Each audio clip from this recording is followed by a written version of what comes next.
Bom dia a todos, estamos aqui no Jurisprudência Conectada, hoje falando sobre regularização fundiária urbana, de acordo com a nova Lei 13.465. Antes eu queria aproveitar para chamar a atenção de vocês para o ARISP-JUS, que é a revista de artigos e jurisprudências da ARISP, que sai todo o final de mês. E então, no final do mês, eletronicamente, vocês podem acompanhar mais uma edição da ARISP-JUS. Meu nome é Paola de Castro Ribeiro Macedo, eu sou oficial de registro de imóveis de Taubaté. Então, hoje nós estamos falando sobre regularização fundiária.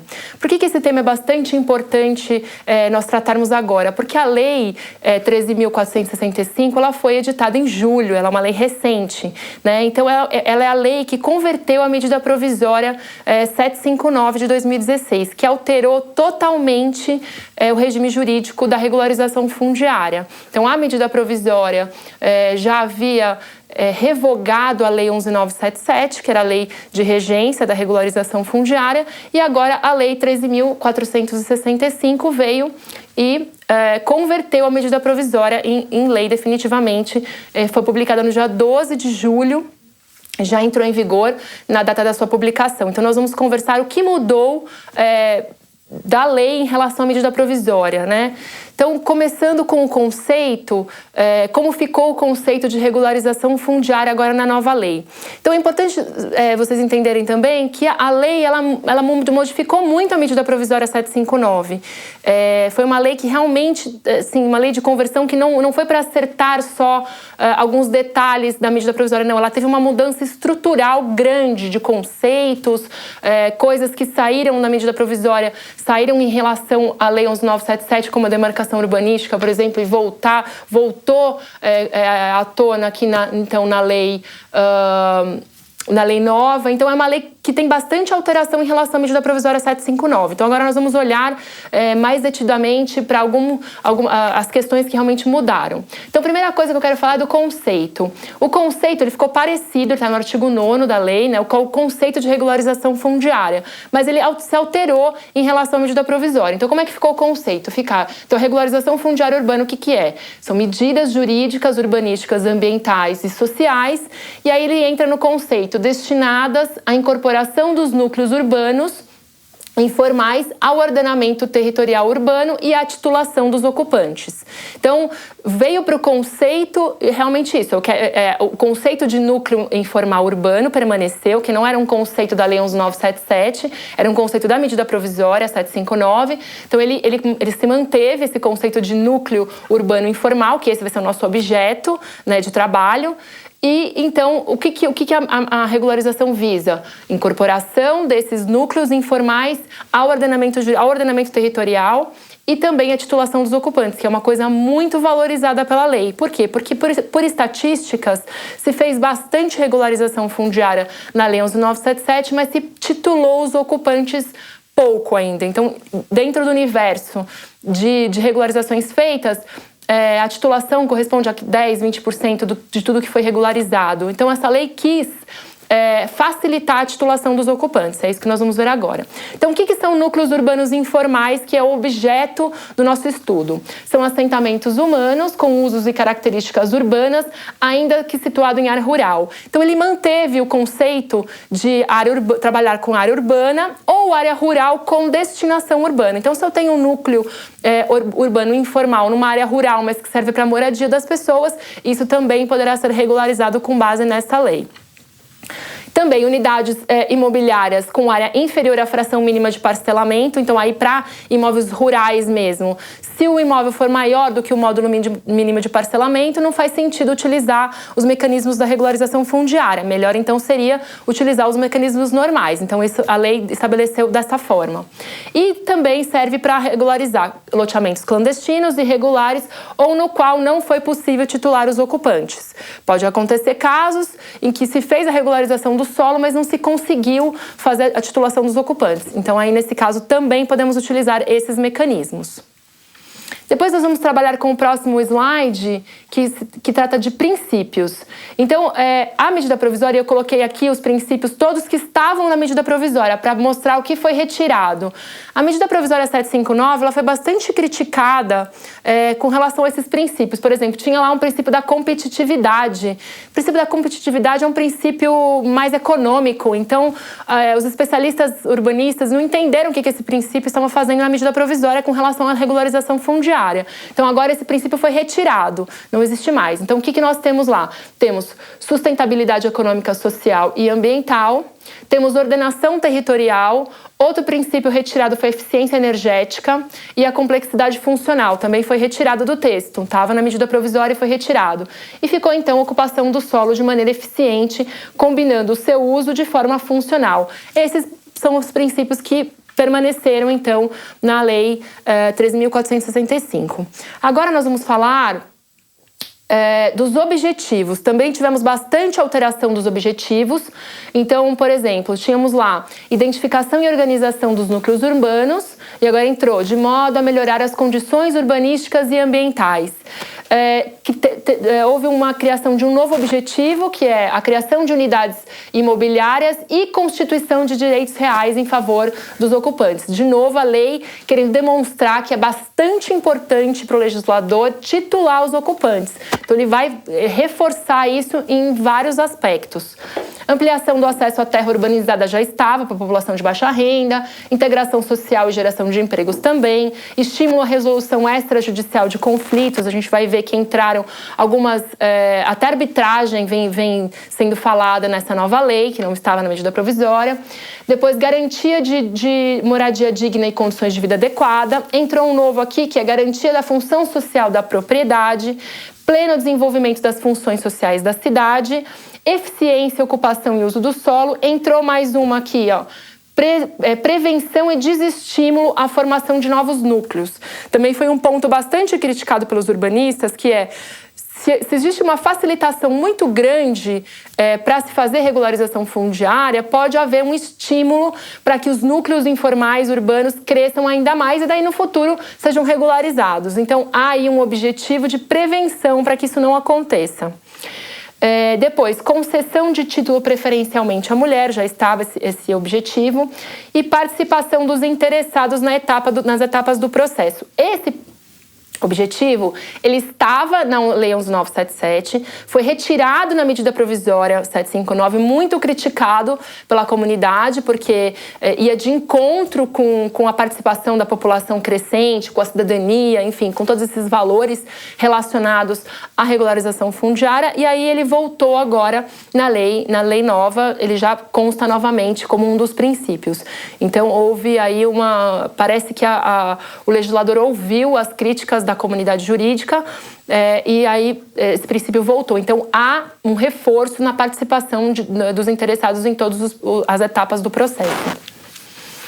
Depois nós vamos falar sobre, próximo slide, vamos falar sobre as modalidades de regularização. Na Lei 11.977, que é a lei antiga revogada, nós tínhamos 3 modalidades de regularização. E agora eu vou falar em REURB, que é essa linguagem da lei, já era da medida provisória, da lei nova. Então a lei nova, ela trata, para não ficar falando regularização fundiária, ela trata de REURB. REURB-S, regularização fundiária de interesse social, e REURB-E, de interesse específico. Então, na lei anterior, na lei 11.977, nós tínhamos 3 modalidades, a chamada REURB-S, a REURB-E e a REURB inominada, a regularização inominada. Não tinha esse nome REURB, a gente falava regularização mesmo, mas tinha claramente 3 modalidades. A medida provisória acabou com a regularização inominada.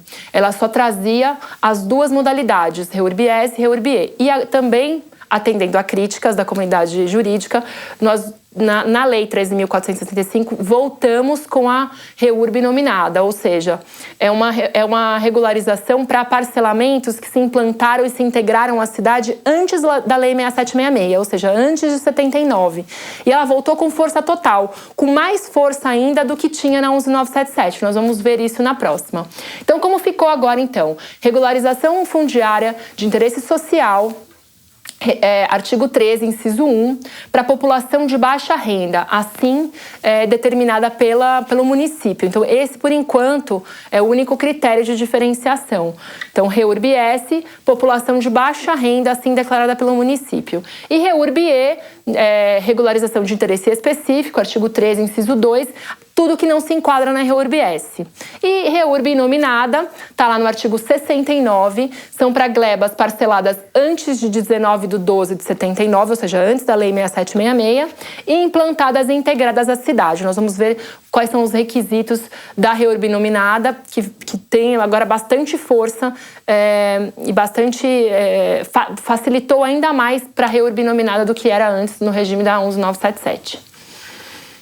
Agora, o próximo slide, nós vamos falar de impactos no enquadramento. Quais são os impactos da municipalidade em enquadrar uma regularização como REURB-S, interesse social, ou REURB-E, interesse específico? Para o poder público, isso terá um grande impacto.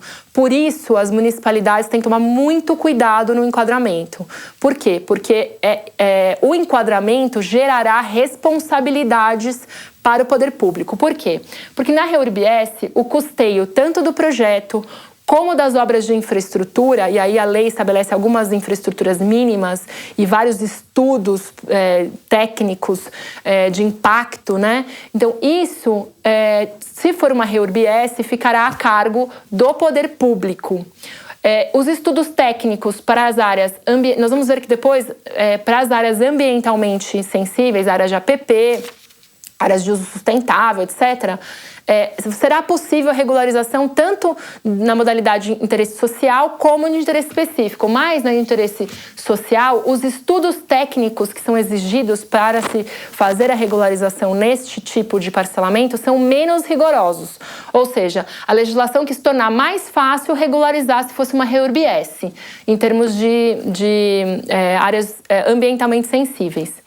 Os atos são praticados independentemente da comprovação de tributos, e aí, novamente, a municipalidade tem que ter muita responsabilidade fiscal para enquadrar essa modalidade na REURB-S, porque tem um artigo lá, artigo 13, parágrafo 2º, que diz que nessa modalidade os atos todos são independentes da comprovação de tributos. Então, se a municipalidade enquadrar uma REURB-S num lugar que não deveria, não há população de baixa renda, ela vai estar abrindo mão da arrecadação desses tributos, o que é bastante sério do ponto de vista do administrador público. Depois haverá isenção de emolumentos de registro de diversos atos. Há um artigo bem grande de todas as isenções que são praticadas, então o registrador tem que ficar bastante atento que não é só a regularização do solo que vai ser isenta, mas todos os atos subsequentes relativos à primeira titulação também, à primeira construção, enfim, bastante coisa isenta. E na REURB-E? Na REURB-E não. Na REURB-E o custeio do projeto e as obras de infraestruturas ficam a cargo ou do loteador que fez o parcelamento de maneira irregular ou clandestina, ou dos próprios beneficiários, né? Então aí o poder público irá indicar quem são os responsáveis.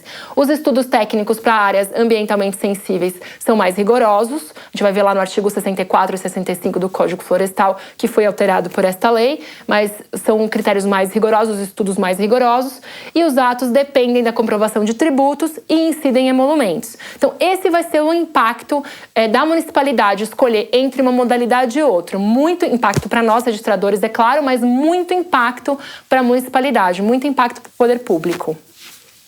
Agora, no próximo slide, nós vamos ver legitimados. Os legitimados, em relação à medida provisória para a lei, não se alterou. Nós temos os mesmos legitimados. O que houve uma alteração grande, uma ampliação grande, foi da lei 11977 para a medida provisória 759, e que se manteve agora na lei. Então entrou Defensoria Pública, no interesse dos beneficiários, entrou o Ministério Público, enfim, entrou também entidades da administração pública indireta, que não havia na lei 11977. Então nós temos aqui os legitimados. Então, União, Estados, Distrito Federal e municípios, por meio também da administração pública indireta. Beneficiários individual ou coletivamente, por meio de associações, fundações, enfim, organizações sociais.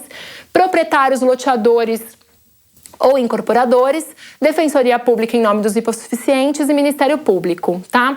O que entrou nessa lei de diferente? Tem um artigo lá que fala que os legitimados poderão promover todos os atos necessários à regularização, inclusive requerer atos de registro. Então, os legitimados não servem só para requerer o início do procedimento administrativo, mas eles podem atuar em todas as etapas do processo, que é isso que queria dizer aquele objetivo, né? Deixar os legitimados efetivamente atuarem. Ah, mas pode um beneficiário individual, uma pessoa só, ir lá e requerer? Pode. O beneficiário individual, ele pode sozinho requerer perante a prefeitura, nós vamos ver depois do procedimento como é, mas ele pode sozinho requerer o início do procedimento administrativo. E a municipalidade tem que dar sequência a esse procedimento, porque ele é um dos legitimados a fazer esse requerimento.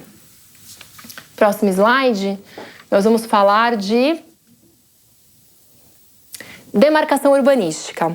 A demarcação urbanística, ela é um instrumento da Lei 11.977. Ela era um instrumento da Lei 11.977. E ela foi eliminada na medida provisória 759.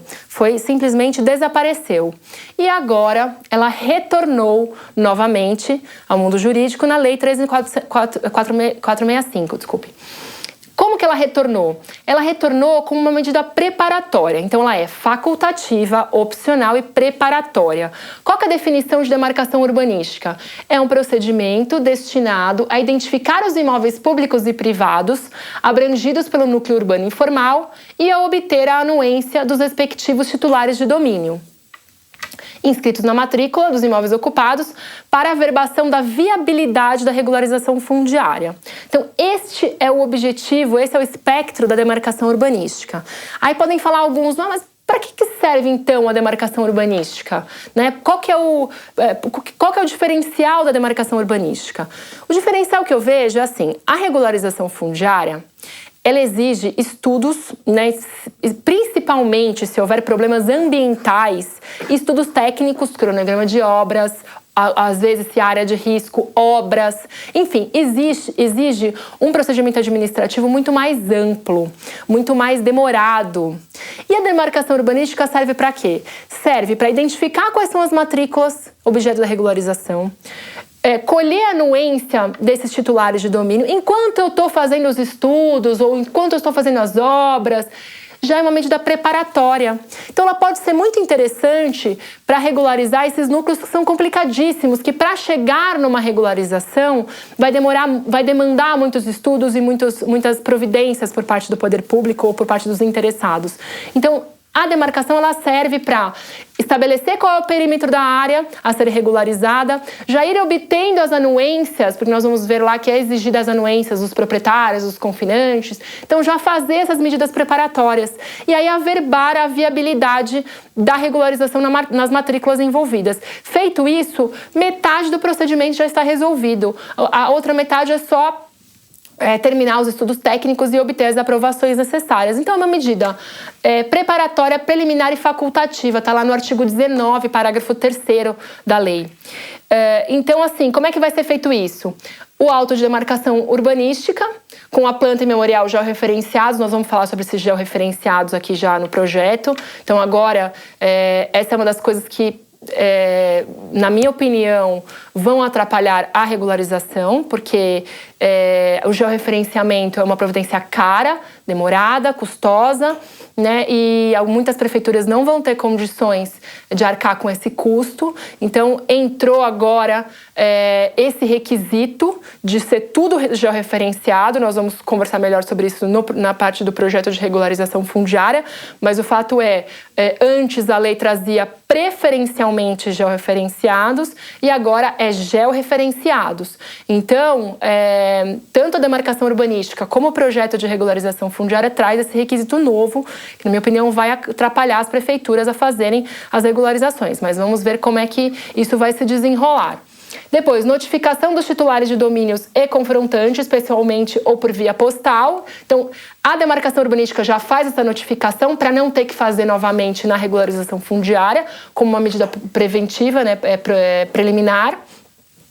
Se faz um edital, não em todos os casos, porque na Lei 11.977, na demarcação urbanística, havia uma previsão de edital para todos os casos, ou seja, para chamar qualquer interessado. Aqui não, é um edital caso alguém não seja localizado. Então, caso algum dos titulares de domínio, confrontantes, não seja localizado, se faz um edital para notificação dessas pessoas.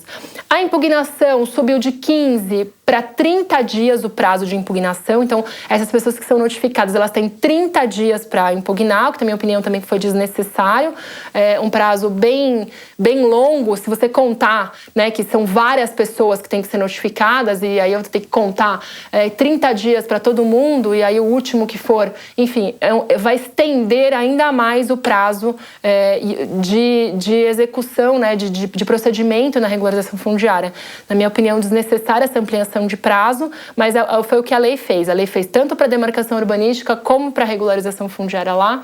Nós vamos ver que houve essa ampliação de prazo de impugnação. Procedimento extrajudicial de composição de conflitos ou arbitragem se houver alguma impugnação. Então, como funcionava antes? O próprio registrador fazia essa composição de conflitos. Havia previsão nas normas para o registrador chamar as partes e tentar uma composição amigável.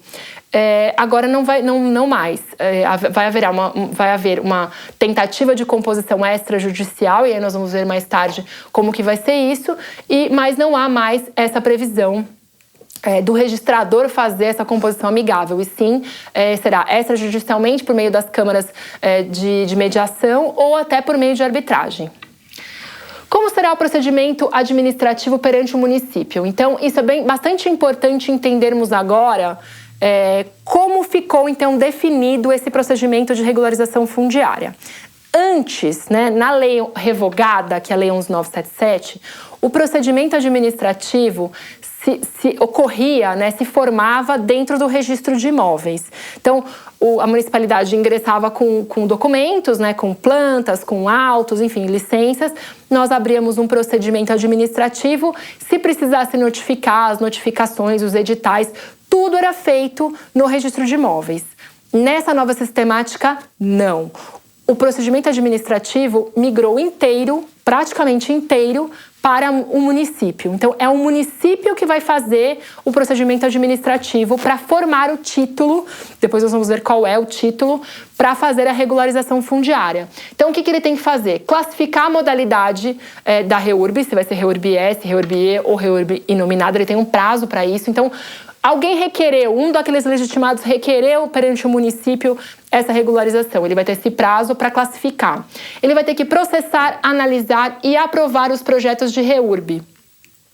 E ele vai ter que emitir o certificado de regularização fundiária. Então, esse é o resumo do procedimento administrativo. E aí, só chamando a atenção aqui, que a REURB pode ser implantada também por etapas.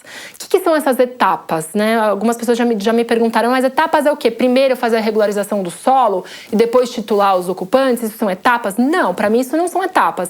Etapas é o que fala o artigo. Ele fala assim, abrangendo o núcleo de forma total ou parcial. Artigo 36, parágrafo 2º. Então, o que são etapas? Eu tenho um parcelamento muito grande, é muito difícil fazer o parcelamento de uma vez só. Eu vou fazer quadra a quadra. Eu vou fazer de duas em duas quadras. Enfim, o poder público que escolhe como ele vai fazer, mas é possível fazer por etapas. Essa previsão tinha desaparecido na medida provisória anteriormente e agora voltou. A pergunta que fica eu posso fazer lote a lote? Né? Existe nas normas uma previsão de se fazer lote a lote.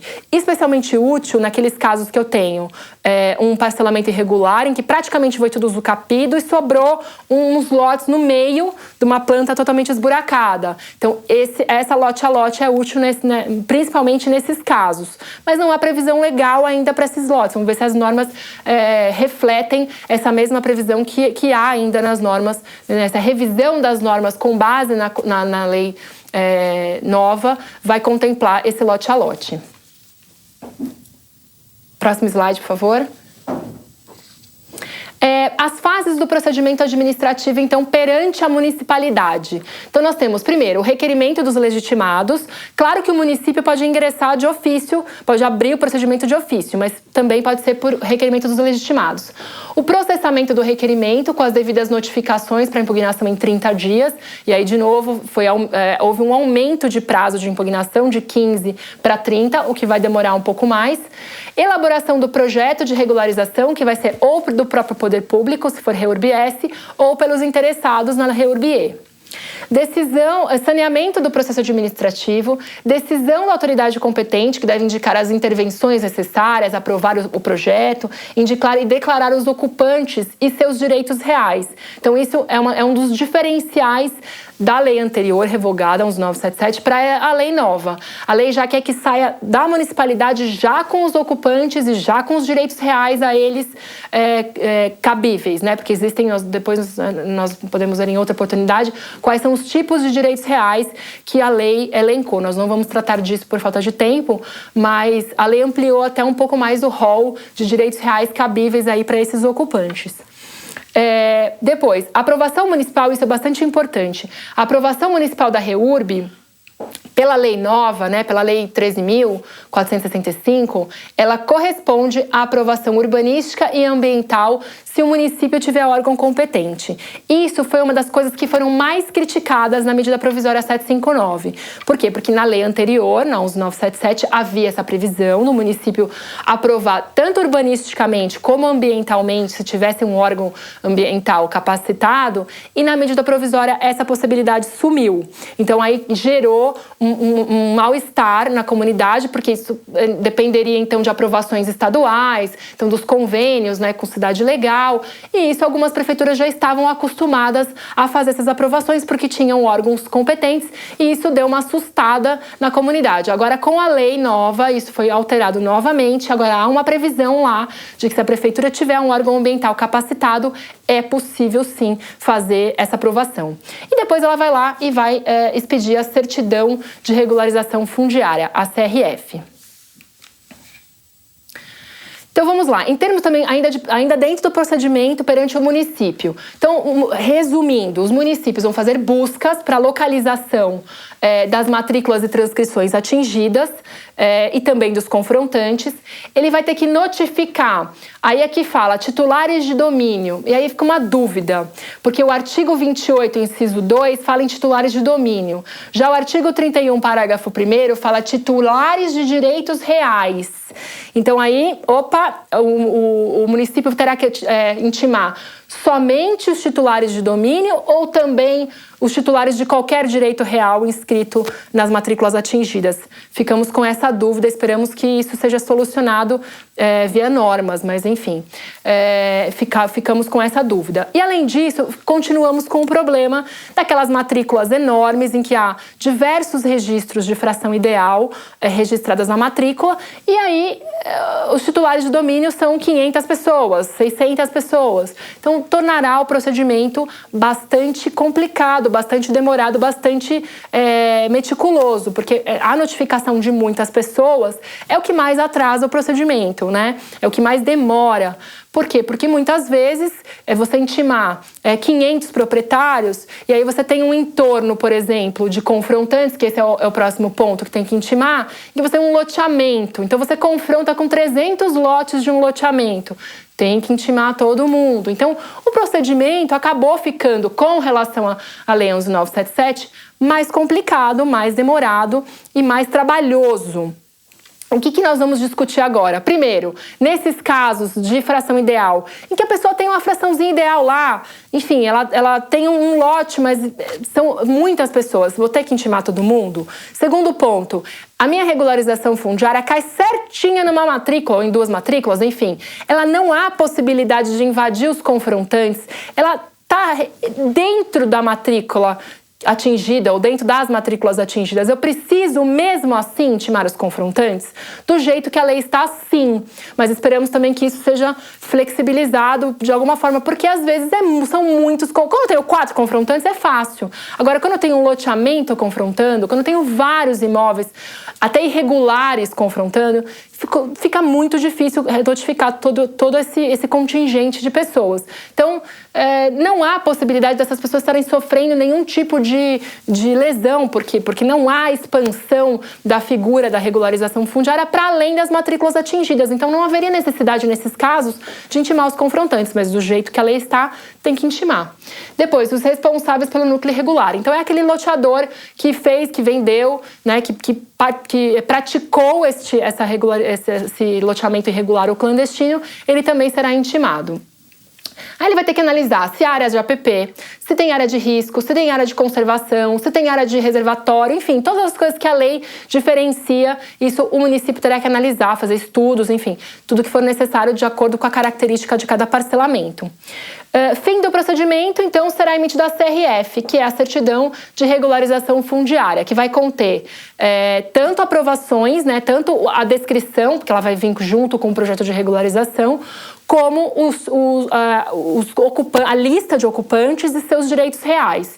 E ela vai ser o título hábil para ingressar no registro de imóveis. Então, o município, no procedimento administrativo, ele forma esse título, que é a CRF, juntamente com o projeto de regularização e as plantas.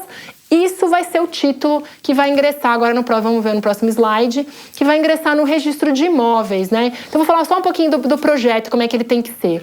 O projeto de regularização, que vai ser um anexo, vamos dizer assim, né, da CRF, em termos de título, ele vai ter que ter o quê? Levantamento planialtimétrico e cadastral com georreferenciamento. Então, de novo aqui, o georreferenciamento vai ser um ponto crucial nesse procedimento de regularização. Antes, na Lei 11.977, era preferencialmente georreferenciado, agora não, será georreferenciado. Então, em termos de precisão, é ótimo, né, ter uma figura georreferenciada. E aí já começaram os questionamentos. Eu posso georreferenciar 2 pontos da minha descrição, de modo que eu trave a descrição do imóvel dentro do globo, né, dentro do sistema geodésico, com 2 pontos georreferenciados? Me parece que sim, se houver alguma autorização da corregedoria nesse sentido, né? A lei fala descrição georreferenciada. Então, é preciso que se discuta se realmente todos os pontos terão que ser georreferenciados ou basta 2 para travar a figura, não deixar a figura se movimentar no globo. Então, todas essas questões vão ter que ser ainda melhor debatidas. Depois, planta do perímetro, estudos preliminares de desconformidade da situação jurídica, urbanística e ambiental. Aí terá também que ter um projeto urbanístico, que não tinha antes, é um projeto indicando áreas usucapidas. Então, a municipalidade já vai ter que se preocupar se existem áreas usucapidas dentro daquela planta, vai ter que indicar as áreas usucapidas, as medidas de adequação para corrigir alguma desconformidade, vai ter que olhar a questão de mobilidade, a questão de acessibilidade, a questão de obras de infraestrutura, quando necessário. Depois, memoriais descritivos, propostas de solução para questões ambientais, urbanísticas e de reassentamento dos ocupantes, se for o caso, estudos técnicos para situações de risco, estudos técnicos ambientais, cronograma físico de serviços e implantação de infraestruturas essenciais, inclusive compensações urbanísticas e ambientais, e aí está uma previsão de termo de compromisso a ser assinado com os responsáveis pelo parcelamento irregular. Tudo isso pode compor o projeto de regularização, né, a ser analisado e aprovado pelo poder público. O próximo slide, então, nós vamos tratar, só rapidamente o fluxograma do procedimento administrativo perante o município. Então, vai haver o requerimento dos legitimados, ou vai abrir de ofício, né? O município pode abrir de ofício. Ele vai processar esse procedimento administrativo com as buscas, que eu já falei, para saber quais são as matrículas atingidas, as notificações, quem são os titulares de domínio dessas matrículas e dos confrontantes, fazer as notificações dos titulares de domínio ou titulares de direitos reais, aí há um conflito de normas aparente, né? Promover os editais daqueles que não foram notificados e demais providências do processo. Depois ele vai elaborar os processos com as medidas de adequação, sanear, fazendo uma decisão de aprovação desses projetos e expedir a CRF, que vai conter a aprovação dos projetos e a lista dos ocupantes e seus respectivos direitos reais. Essa CRF, então, vai ser enviada para o registro de imóveis, juntamente com o projeto aprovado para ser prenotado e qualificado, que é a próxima etapa, que vai ser a qualificação ou procedimento dentro do registro de imóveis. Então, qual que é o fluxograma agora, então, dentro do registro de imóveis? O título, a CRF com esses documentos chegam, ela é prenotada, autuada, então vai ter que ter um procedimento autuado para ela, muito embora o procedimento vai ser formado fora, mas a lei fala em autuação, então vamos ter que formar um procedimento também no registro de imóveis. Vai haver uma qualificação registral em 15 dias e, para mim, tendo sido feito o título totalmente fora, essa qualificação registral vai ser como qualquer título, vai ser uma qualificação registral normal. A lei fala em 15 dias, né, nesse prazo. Nós temos 10 dias aqui no estado de São Paulo, 10 dias corridos, a lei fala em 15, então essa tem uma diferenciação no prazo de qualificação. Se a CRF for irregular, vai sair com nota de devolução. E aí, se ela estiver apta, eu vou registrar a regularização, eu vou abrir as matrículas de todos os lotes, de todas as áreas públicas, e eu vou fazer o registro dos títulos dos ocupantes. Então é isso que vai acontecer dentro do registro de imóveis. Algumas observações.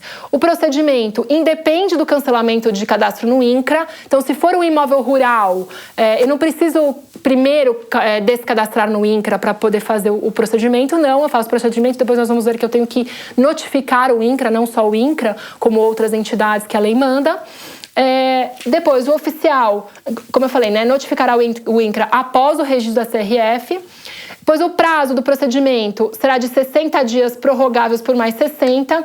Então, assim, vamos prorrogar a prenotação deste título. Essa vai ser a diferença deste título para um título normal. Então, a vigência da prenotação não vai ser 30 dias, vai ser prorrogado. Mas 60 por mais 60. E não mais, eu não vou poder ficar mais um ano com o procedimento aberto, porque antes acontecia isso por providências que o registro de imóveis tinha que tomar. Notificações, editais.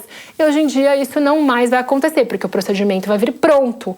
Então, assim, se o procedimento não estiver bom na municipalidade, nós vamos ter 60 dias prorrogáveis por mais 60 para a municipalidade sanar esses problemas. Não conseguiu nesse prazo, o procedimento será encerrado, será aberta uma nova prenotação no próximo protocolo. Depois, o oficial, então, fica dispensado de fazer as notificações. As notificações serão feitas pela municipalidade. Não pode passar. Qual que será o alcance da qualificação registral? Então, o que o registrador vai fazer para qualificar esse título, né, que é a CRF, que é a Certidão de Regularização Fundiária? Ele vai conferir os memoriais e plantas, ele vai verificar se as notificações estão completas, e aí um parênteses muito grande, na minha opinião, é necessário, seria mais interessante que a CRF já tivesse uma lista de pessoas notificadas, não tendo a necessidade da municipalidade ficar juntando as notificações no procedimento, para simplificar o procedimento. Ela declara quais pessoas foram notificadas, o registrador verifica se foram todas as pessoas realmente que precisariam ser notificadas o foram. Então, eu chamo atenção porque eu acho que para a prática do procedimento vai ser melhor se essa informação já vir discriminada na CRF, ou em documento apartado mais anexo à CRF. Vai checar se as matrículas e as transcrições indicadas estão corretas, se realmente correspondem àquela área que está sendo regularizada. Vai verificar se a CRF contempla todas as informações e aprovações necessárias. Não poderá, aí tem um artigo lá, o artigo 47, o registrador não poderá questionar padrões de descrição de áreas, pois esses seguirão diretrizes da autoridade municipal. E aí eu pergunto, se a planta não tiver georreferenciada como manda a lei, poderemos questionar? Na minha opinião, sim, podemos questionar porque há um descumprimento flagrante da própria lei. Então não é uma questão de padrões, é uma questão, enfim, esse artigo ficou um pouco estranho, porque, né, a lei, por um lado, manda que seja feita georreferenciamento, e por outro lado, diz que o registrador não pode questionar. Depois, o artigo 46, parágrafo 2º da lei, se você for lendo a lei, né, numa sequência lógica, esse artigo parece ter caído acidentalmente no papel. Ele não guarda a relação lógica com o desenvolvimento dos artigos né, que vem na sequência. Por quê? Porque ele do nada fala assim, ele fala assim, as notificações pelo registrador, serão feitas, né, as notificações do registrador convidando os interessados para tomarem ciência da CRF serão feitas para comparecer na sede da serventia. Então é um artigo mais ou menos assim. Mas aí você fala, mas como? Mas que notificações? Sendo que o artigo 44, parágrafo 6º diz que o oficial está dispensado de promover as notificações. Então, ficou ainda um pouco confusa essa redação desse artigo 46, parágrafo 2º. Por quê? Porque as notificações ficarão a cargo do município. Artigo 54 permite a abertura de matrículas para as unidades desocupadas e não comercializadas em nome do titular original. Essa abertura, esse artigo é bastante útil porque isso realmente acontece, né, de ter havido sobra de loteamento irregular para o parcelador. E aí, como que vai abrir essas matrículas? Só que o artigo não resolve quais são os documentos, o que o registrador tem que verificar. Como eu sei que esse imóvel não foi comercializado e ele está desocupado? Por mera declaração do loteador? Mas se for um loteador, né, clandestino, que é aquele que realmente burlou o sistema, eu posso confiar nessa declaração? Então, esse assunto ainda não está muito bem determinado. Isso deve haver alguma regulamentação pela corregedoria de como que nós vamos aplicar esse dispositivo, que é um dispositivo bastante útil, mas que ainda precisa ser muito bem analisado para se evitar que os loteadores comecem a fraudar, né? Então, chega aqueles pedidos, eu quero abrir 40 lotes que eu não vendi. Mas como assim? 40 lotes que não vendeu, mas será que vendeu? Será que está desocupado? Será que não está? Então, como é que a gente prova? Como é que a gente faz a prova documental dessa situação? Depois, serão regularizadas áreas objeto de demanda judicial, construções, bloqueios e indisponibilidades, ressalvada se tiver uma decisão judicial específica bloqueando aquela regularização. Então, na medida provisória, esse assunto ficou muito mal tratado. Tinham 2 artigos conflitantes, um falava que podia fazer a regularização com demandas judiciais, constrições, outro falava que não podia fazer. Então, isso foi muito criticado também na medida provisória, e aí aqui eles vieram acertando. Artigo 74, é possível fazer se tiver constrições, exceto se tiver uma decisão judicial específica. E como é que vai ficar? Isso tudo vai ser transportado para... Então, assim, qualquer ônus, indisponibilidades, constrições vão ser transportados para as matrículas abertas, inclusive dos lotes, exceto se na sequência eu já registrar uma legitimação fundiária, porque a lei traz essa legitimação fundiária como aquisição originária. Então, se eu já for fazer um registro de legitimação fundiária, aí eu não trago esses ônus para as matrículas abertas. Do contrário, eu transporto tudo para as matrículas abertas. Próximo.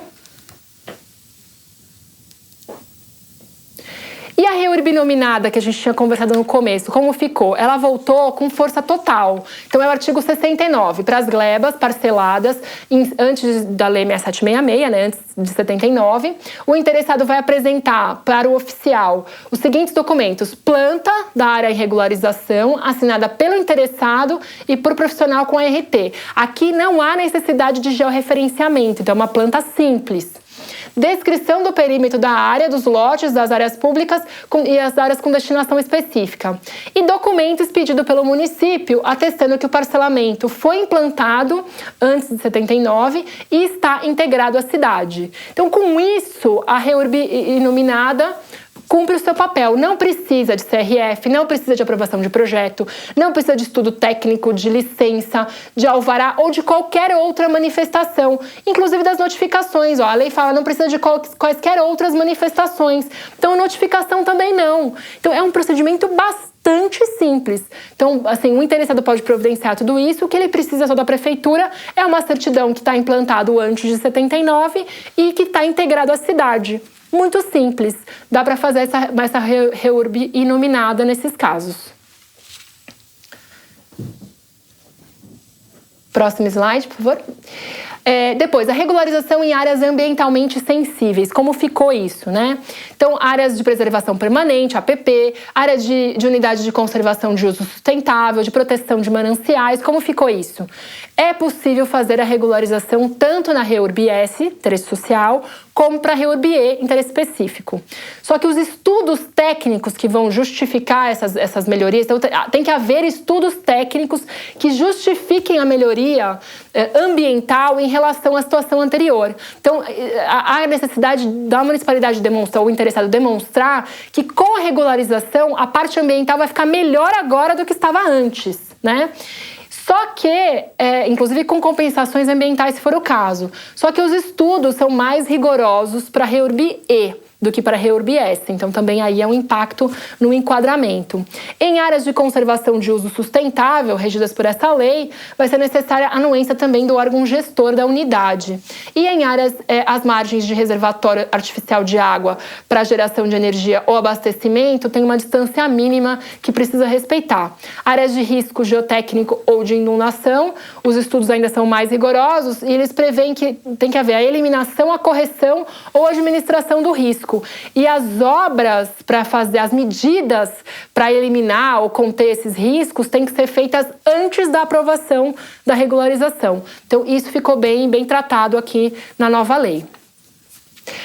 Quais são os atos a serem praticados no registro de imóveis? Então, o registro da regularização fundiária, vai ter que ser feito o registro, em matrícula existente ou matrícula aberta para esse fim.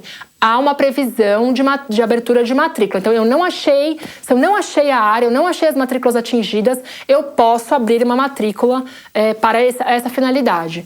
Se a descrição não coincidir com a matrícula, nós vamos averbar a nova descrição antes do registro. Então, eu achei a matrícula, mas a descrição está diferente, eu averbo a descrição, aí a lei fala independentemente de retificação de área. É uma retificação de área, mas só que sem o procedimento de retificação de área, né? É só uma averbação da descrição de acordo com a regularização fundiária. Nós vamos abrir também matrículas para as unidades, né, imobiliárias abertas. Essa lei chama de unidades imobiliárias, tratando de lotes, pode ser lotes, né, podem ser unidades autônomas, se for um condomínio edilício, ou pode ser unidades de conjuntos habitacionais. Então, a lei trata de unidades imobiliárias, né? Então, vai haver abertura de matrícula para essas unidades, salvo se houver frações ideais registradas e não especializadas na CRF. Então, se tiver aquela situação de 500 proprietários na matrícula com várias fraçõezinhas ideais e não vier na CRF a especialização de qual fração corresponde a qual lote, aí nós não vamos abrir as matrículas para as unidades. Nós vamos, então, aguardar a especialização dos interessados que vão trazer os documentos em separado para fazer essa abertura. Ainda, os gravames, né? Vai haver também o registro dos direitos reais. Então, preferencialmente, a CRF vai trazer os direitos reais, os ocupantes e os direitos reais. E esses direitos reais serão registrados. Mas se a CRF não trouxer isso, eu vou ter que devolver o documento? Não, a municipalidade pode falar. Não, por uma questão de interesse público, agora, nesse momento, eu não consigo trazer a lista dos ocupantes. Então, isso fica para um segundo momento. Mas se trouxer, que a intenção da lei é essa, é que já venha tudo junto, aí sim já vai haver o registro dos direitos reais contidos na CRF. Depois, os gravames das matrículas serão transportados, como eu já falei, salvo na legitimação fundiária. No momento do registro, vamos efetuar novas buscas para ver se não houve registro de usucapião nesse meio tempo, entre o procedimento administrativo no município, que ele já vai ter que ter levantado isso, e o registro, realizar novas buscas. Depois, se o imóvel for rural com destinação urbana, vamos informar o INCRA, o Ministério do Meio Ambiente, e a Receita Federal para cancelamento dos cadastros no CCIR e CAR. E vamos também informar a base da ARISP, porque é assim que nós temos a nossa estatística de regularização fundiária. Se vocês esquecerem de informar a base da ARISP não vai ter essas estatísticas de quantos registradores estão efetivamente registrando e regularizando. E, finalmente, as regras de transição. Esse artigo 75 é muito mal escrito, é um artigo confuso, truncado, mas a gente pode extrair dele que procedimentos administrativos iniciados antes desta lei, ou seja, antes de 12/7/2017, podem seguir a Lei 11.977, ou a Lei 13.465, a critério do ente público. Então, essa redação truncada dá para extrair isso, tá? Então, ainda podemos trabalhar com 2 regimes se o procedimento administrativo já iniciou na municipalidade. Bom, essas são as minhas considerações iniciais a respeito da lei. Claro que muita discussão ainda vai acontecer, não tenho a pretensão de ter esgotado todas as questões e nem ter tratado todas as questões de maneira completa, mas essa é uma primeira impressão a respeito dessa lei, que espero eu que continue aí girando a máquina da regularização fundiária, como nós já vínhamos fazendo na Lei 11.977, e ainda com mais institutos que possam facilitar a regularização fundiária e que nós possamos fazer isso Brasil afora, para que resolvamos de uma vez por todas esse problema de irregularidade urbana no Brasil. Agradeço à Arisp a oportunidade e novamente convido vocês a acompanharem nossa Arisp Jus nos meios eletrônicos. Muito obrigada.